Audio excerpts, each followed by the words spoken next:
Okay guys, meron tayo ditong konting tutorial dahil na curious po ako dito. Actually hindi ako curious kasi matagal na pong merong ganito dito sa probinsya. Ito po ang tawag po dito ay sa amin ay mama. Mama, si Kuya Nathan nandito. Ito-tutorial niya sa atin kung paano nga ba gumamit ng nganga. Yan, nganga or mama. Mama. Mama. Tawag sa amin, yan. Ito po. Okay, ano po iyan? Tawag po dito, ito po yung dahon ng tabako. Tabako, dahon ng tabako. Opo. Okay. Tapos ito Okay. po ngayon, ito po yung tinatawag natin sa on our dialect, gawod. Gawod. Yan yung betel nut. Yan yung betel. Yan Sa yung mga betel. ipugaw po, Ipugaw. kapag ko nagnganga, hapid. Hapid. Opo. Pero sa mga Katagulagon po, itong popular na name po nito, dahon. Dahon. Ngayon po, bago tayo magngunguya ng napakasarap at napakalinamnam na mama, meron po tayo dapat buwa. Buwa pangalan nito yung betel nut ito eh. Betel nut in English. Sa Tagalog, Betel nut, bunga. Sa mga kalahi ko na igorot. Opo. Ito po ay buwa. Buwa. Ngunguyan Pero po natin. itong buwan na to hindi sa sariwa no kasi brown siya eh. Parang binabad ito no. Sa tubig may ganun no. Ito po talaga yung pinaka-preservation ng buwa po natin. Para hindi Binababad po mabulok, talaga. binababad siya sa Opo. banga no. Ngayon, ngunguyain natin. Sige po, ngunguyain nyo. Yan. Ayun. Nginuya niya. Kinagat niya yung buwa Kagatin kakabsat. natin para mahati. Yung laman niya ay ganyan. Ito po yung buwan ng ipugaw po. Ayun. Puti po yung Puti yung gitna. At Yung- saka medyo maputi po din po itong nasa gilid. Okay. Okay. Ito yung special na buwa. Special na buwa. Buwa ng ipugaw. Okay. Babalatan po natin. Malakas po ang ngipin natin dahil sa nganga po. Opo. Kaya po, ngipin na lang. Yung Opo. iba gumagamit po ng kutsilyo o kaya yung dinidurog na ginagawa. Ano po ang benepisyo niyan kumpara sa sigarilyo? Ito po, mga guys, sabihin ko na lang po sa inyo, iwas na po kayo sa sigarilyo. Ayun. Ito po, may magandang maidudulot po itong nganga. Ano po yung mga mabuting maidulot ng nganga? Ito po, nakakaiwas po ng bad breath, numero 1. Bad breath. Opo. Pero parang ginuya nyo po yung buwa muna, yung buwa muna yung betel nut muna ang ginuya ninyo. No? Opo. Depende po Opo. yan sa diskarte po ng nagganganga. Ito pong milk powder natin. Milk powder, ito yung lime natin, yung lime no. San ba galing yung lime? San ba gawa po yan? Depende po sa mga Bisokol. first class na apog po. Apog kasi ang Apog nga po ang ano niyan, pangalan niyan. Shell po ang pinanggalingan. Shell. Meron na din po kasi yung mga Synthetic lang. Synthetic, mga limestone ganyan. Pero ang pinaka maganda pong apog, Opo. agurong. Agurong. Opo. Yung suso. Agurong, Yung suso po sa Opo. ilog, yung agurong, yung Ito. mahaba ang buntot, yun po ang galing. Ilalagay na po natin sa Ayun. gawad. Yun. Yan na yung timpla po. Mm. Yan. Medyo kulang pa kasi ako po, marami po akong apog at yung dila ko magaspang na, Opo. kaya madami. Yung Kaya- ibang manipis, kaya pala.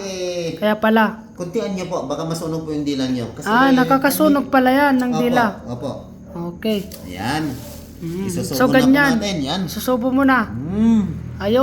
Ayun, sinubo na. Tapos po ito yung dahon po ng tabako. Ito yung tabako. Yan. Tabako.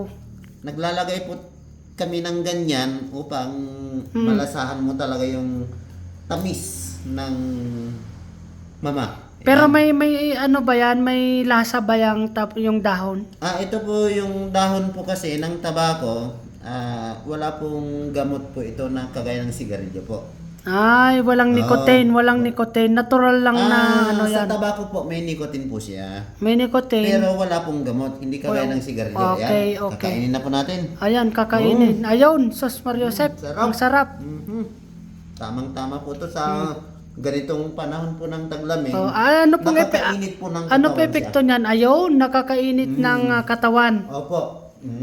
Pero kayo po ba ay parang nahilo dyan pagka nginunguya nyo siya?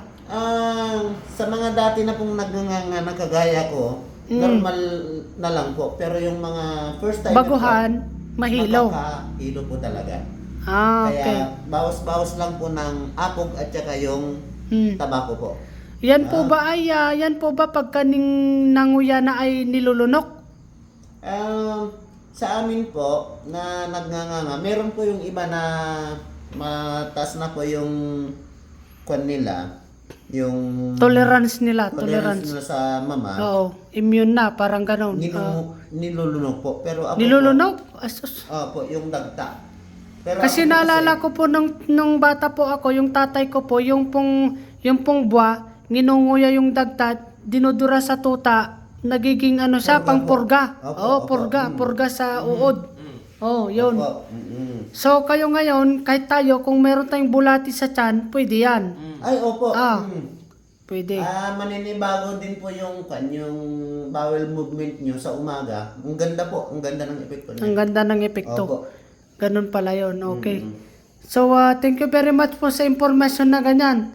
Ako po talaga na-curious, lahat ng tropa ko po ng mga Ilocano dito sa baba, dati yung mga kaibigan natin, naggaganito. Ngayon na, lahat na sila, talagang sigarilyo noon, ngayon dito ito na sila, mga mama na po ang ginagamit po. Natural po kasi wala po. Natural, herbal, natural, yun ang sikreto pala. Ganun pala yun, Bayaw. Ikaw Bayaw ba ay nagnanganga? Ay, nagnanganga pala siya. Ayun, kahit yung mga driver sa Victory Liner at saka Florida ngayon, meron silang botilya sa tabi ng driver seat dahil doon po sila nagdudura ng kanilang mga mama, mga idol. Ayun, so ganun pala. So, thank you very much. Sa mga curious po, ito po yung mga boss, yung mga nganga, yan, ito po dahon, yan. Yung buwan nandyan. Ayun, so ayan.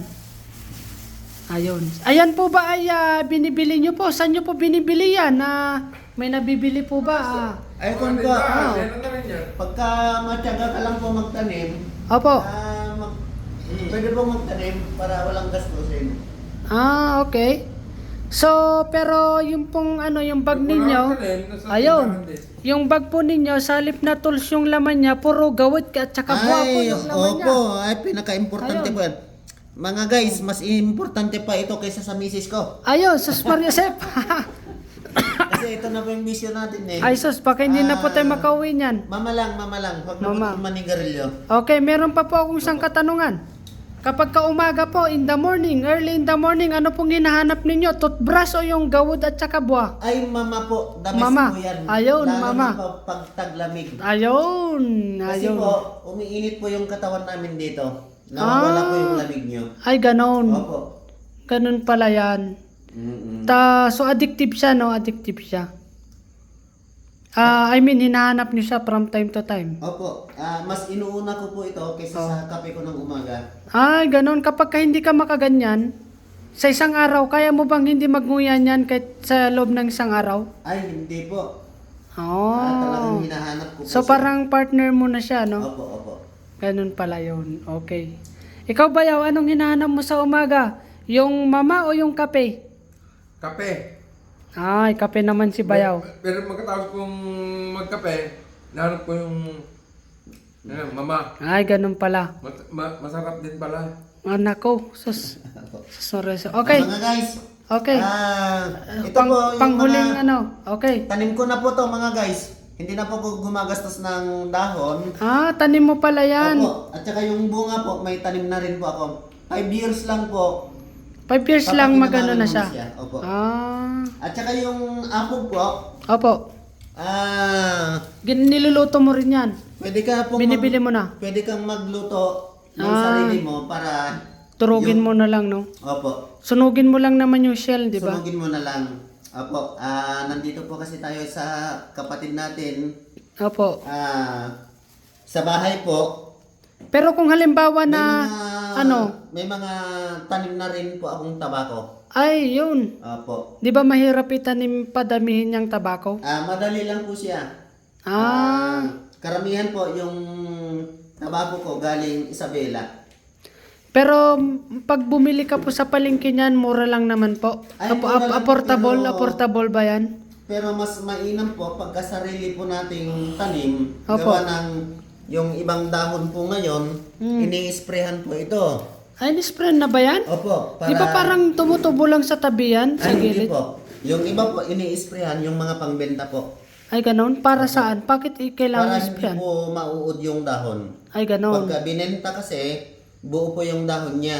Pero kung may mga May sira-sira siya. sira-sira siya, it means to say, may uod na po yung mga yon. At saka yung likod niya, may mga puti-puti, yung aplat na tinatawag sa Ilocano. Oo. Kapag may insekto ba sa dahon, masama yung lasa niya? Ay, Ganon? masama po. Kaya dapat, hanggat maaari po, sa bakuran natin, magtanim na lang po tayo ng Ganon. gamit. Kaya pala, ganon. Opo. Okay, so marami po tayong napulot na aral ngayong araw. Na-curious lang ako kanina eh. Kaya sabi ko, ay, bablog ko ito kay Kuya Nathan. At tayo'y matututo dito. Ayun, sikat na po siya. Viral video po ito. 1 million views po ang target natin. Sus Maria Sip. Good luck guys! Pagka kumita po ito ay pambili po natin ng pato na sibot. Sinibutan na pato. Ikaw ba yun? May final words ka ba? Ay wala. Okay. So no comment si Bayaw. Okay. Sige Thank you mga po. guys. Good luck po. Thank you po. Thank you sa Sana may impormasyon. natutunan po kayo sa Sus, marami po tayong nakuha. Thank you.